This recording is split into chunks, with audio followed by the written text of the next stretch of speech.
The animal on the table can't move. Its legs are tied down tightly with ropes. They run across the full length of the table and down to the floor, where they've been fastened around metal rings in the ground. The creature's head is secured by an iron neck brace and a bridle that's screwed onto the table with thick bolts. A muzzle holds the animal's jaws wide open, while the man works between its teeth. The man holds a syringe in his hand. It is filled with a thick, yellow liquid. A drop of it oozes out of the end of the needle. "Hold still, pretty," the man says. "This won't hurt a bit." He reaches forwards, placing the syringe into the creature's mouth. It must know what's coming because it flinches, trying to pull its head back from the needle in spite of the bridle. It gives a whimper of fear. "Hush, hush," the man continues. "All done in a moment. All over soon." He purrs the words, as if he's trying to calm a frightened child woken from a nightmare. His hand hovers for a moment, the needle against the gum of the creature. It whimpers again, and then yelps sharply as the man pushes the needle further.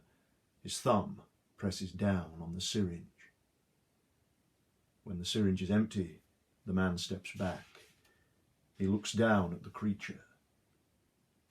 It lies there for a few moments, breathing heavily. Then it begins to writhe and shake. The fur on its hide starts to fall out in thick tufts, exposing the pink skin underneath. The features of its face change too, and the claws at the end of its large paws become longer and softer. Within a minute, it has altered completely from its previous shape, becoming a different creature entirely. It has shrunk in size until the tight ropes aren't holding it anymore. If it tried, it could now shake them off easily. It doesn't try, though. It doesn't move at all. The man steps forwards again. He puts his hand onto the creature's neck, which is now a pale greyish pink. The man holds his fingers there for several seconds, feeling for a pulse. He sighs, and his shoulders slump. A second figure steps out of the shadows at the edge of the room. He has watched everything. "Well?" he asks. "I'm sorry," the man at the table replies. "We've lost another one." "Were you any closer to success this time?" The man gestures towards the dead creature on the table. "The change is complete, as you can see, but so far we have not managed to ensure that any survive the shift." The second figure steps closer. He speaks softly. "In that case," he says, "you'd better try again."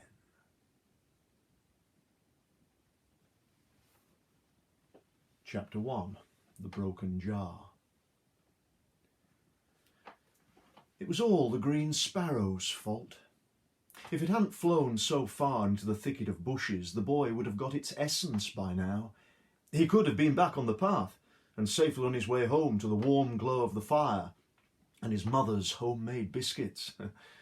But instead, the boy was stuck between two spiny branches. He couldn't move any further forwards without the sharp spikes pricking through the front of his tunic. He couldn't back out of the thicket either because he could feel his right foot tangled up in a vine. It had somehow managed to wrap itself around his bootstrap. The boy groaned about how he'd got himself into this mess. It had all started last week. He'd fallen far behind with his homework. His teacher was keeping a particularly close eye on him now. Any more mistakes and he might be thrown out of the essencing classes altogether. He needed to search for a fresh essence for tomorrow's class. And that's why he'd set out early that morning.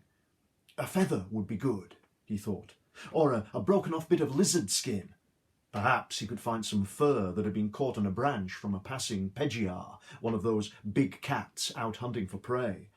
Or maybe even a tooth. Oh yes, that would be a real find, and so useful for their studies in class. Feathers and fur could only be used once, but a hard tooth would last through several experiments. Even Vershan, his best friend, would be impressed if he managed to come into class with a tooth. But he knew that other hunters would be out that day, not only students from his own class, but professional essence hunters too, those who already worked in the high houses. He knew that the best chance of finding good material to work with, a pure essence from a wild creature, meant getting out into the fields and the forests first.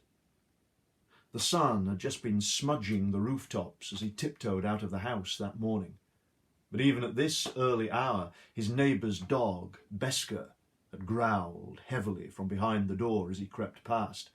The growl ended in a single, threatening bark. "Quiet, Beska!" the boy hissed. He tiptoed past. Beska growled again. He always did.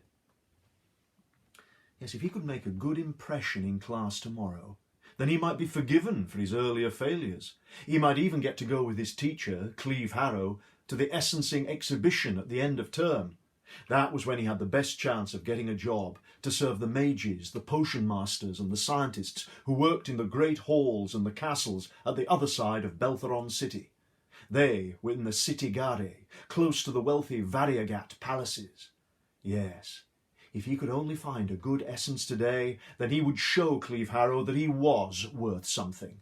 He would show Vershan that he was the smartest after all. And he would show his mother that she had been right to let him become an essence student.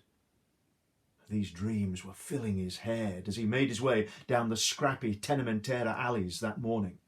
He'd still been thinking about success as he walked to the eastern gate of the city and out across the low, grassy plains towards the thick trees of Beltheron forest. And he carried on thinking about it during a long and unsuccessful day, where he'd had no luck in even getting close to an animal until late afternoon. But then, at last, he had seen it. The small, bright green bird hopping along the trail right in front of him. Success flared in the boy's imagination again as he followed the green sparrow into the bushes. He needed to catch the bird, to pluck a living feather from it before releasing it back to the winds. Now, a fresh, living feather was better than any old thing you picked up at the side of the road. That would give him a better chance of getting a job as an assistant to one of those mages of a Variegat palace. These ambitions still swirling in his head, he crept further and further into the bushes. Well, now, he imagined that he was a quick and silent hunter, forgetting that it had taken him the best part of a whole day to find even a small bird. And even now, the green sparrow still managed to keep just out of his reach. It paused for a moment to peck at a seed head on the tip of one of the branches, and the boy thought this was his best chance. He had a leather pouch fastened to the belt on his tunic. His essence collecting jar was safely wrapped inside it. Carefully he reached into the bag to get it. In a moment the essence jar was in his hand, the stopper off, and held between the boy's teeth. The sparrow was still pecking away, not concerned about how close he was getting. The boy reached forwards, perhaps a little bit too far, lost his balance, and grabbed at a branch to stop himself falling. He felt the spike stab deep into his palm, and he jumped back sharply. The essence jar slipped from his other hand. All of the boy's ambitions and daydreams disappeared as the jar shattered on the hard ground. He gave a cry of anger and despair. He bent down to try to pick up the broken pieces, and as he moved, he felt the stab of more thorns across his arms. He was stuck. The essence jars were valuable, very valuable. You only got one. The boy knew just how important they were to the people of Beltheron. Young students like himself were presented with the highly polished glass bottles in a long and serious ceremony. Well, if you were clumsy enough, or stupid enough to break yours or to lose it, then your family had to present the mages with payment for a replacement. The boy had once heard how much this cost, and the thought made him grow pale. His mother could never even afford half so much. They only had a small cottage on the Tenementera on the outskirts of the city, and they barely had enough money to keep paying the rent on that. His mother was always going on about how short of funds they were. She complained about him studying to be an essence hunter as well. The training lasted for a full year, and there was no time for him to take another job in the meantime. She grumbled about how it was a stupid idea that would never lead to anything anyway. Well, news of the broken jar would make it so much worse. Cleve Harrow would be furious with him too. The Cleaver told him that he was quite a promising young student, but you're too absent-minded, boy. You need to focus much more intently upon your lessons. Perhaps he was better off staying where he was, stuck in this ridiculous position in the middle of the branches and thorns. Well, at least while he was here, he wouldn't have to put up with their moans and their complaints about him. But even as he was thinking this, he heard a sound that changed his mind. Behind him, just over his left shoulder, there was a growl. It didn't sound angry, not yet, but it did sound like the sort of growl that said, "This is my thorn bush. You have not been invited. You're getting in my way, and I'm impatient." That sort of growl. The boy twisted slightly to try to see behind him, but even that small movement made him wince again as another spike from the bush pierced his cheek. The growl behind him grew louder, and now it was angry. He gulped hard. He still couldn't move his head enough to see it. Could it be a Pedgiar? Oh, the thought of those big cats terrified him, but they didn't usually stray into this part of the forest. It was too near to the city walls. The boy realised it was more likely to be a silk fox, with their needle-sharp teeth and avid hunger. Recently they had been seen more and more frequently. People had reported several sightings of the silk foxes lurking near to the refuse points at the edges of the city. Perhaps this could be one of those. Before he had time to think about it any further, the creature, whatever it was, gave a sniff and lurched off. He heard it running away through the undergrowth. The boy managed to turn his head just enough to see a flash of red and grey striped fur. So it was a Pedgiar, he thought. That red and grey colouring was unmistakable. As the footsteps of the Pedgiar faded away, another sound came to his ears. It started as a low rumbling, but grew louder until he could make out individual hoofbeats on the ground. Several horses, coming fast and heavy. A chattering squawk erupted from the thicket where he was hiding, and a flock of brightly coloured birds scattered into the sky. Last of all came the green sparrow that had got him into this mess in the first place. It flapped its wings lazily, calling out a mocking "Tsit, tsit, tsit" to him as it went. The hoofbeats were much closer now. Still, wincing from pain with the spikes all around him, he lifted himself into a more upright position so that he could just see over the top of the bushes. A cloud of dust rose up from the edge of the hillside only metres away from the thicket. The boy saw a sudden burst of neighing, whinnying heads, eyes flashing, and long scrambling legs and hooves. A dozen or more horses and riders broke through the trees onto the path directly in front of him. He heard the excited cries of men and women. "Hold fast, it's getting away! Blow the trumpet! That way, you devils! On, after it!" They were almost past the thicket.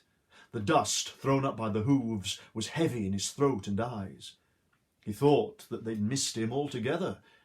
But then the last rider reined in and turned his steed sharply. It grunted a complaint before coming to a stamping, snorting, head-shaking stop. The rider looked down at him. The boy peered up, but the sunlight was in his eyes, and even when the boy squinted, he couldn't see any details of the rider's face. But then he moved, and the boy guessed from his size that he was just a young man, perhaps no more than a year or so older than himself. "Hello there! Ha! You're in a fix!" The accent was obviously from the west end of the city. The rider must live in one of the wealthy apartments ranged along the city galley walls. The boy's heart fell. Moments ago he had been dreaming about working for people like this one day. Well, that all seemed impossible now. Perhaps his mother was right. Perhaps he was just wasting his time. She was always warning him about the rich members of the city galley area, They've no time for the likes of us, she told him. They'll cut you down as soon as look at you. Get in their way, my boy, and you'll regret it. He gulped. If he really had been discovered by the wealthy Sitigare elite, then maybe his troubles were about to get much worse.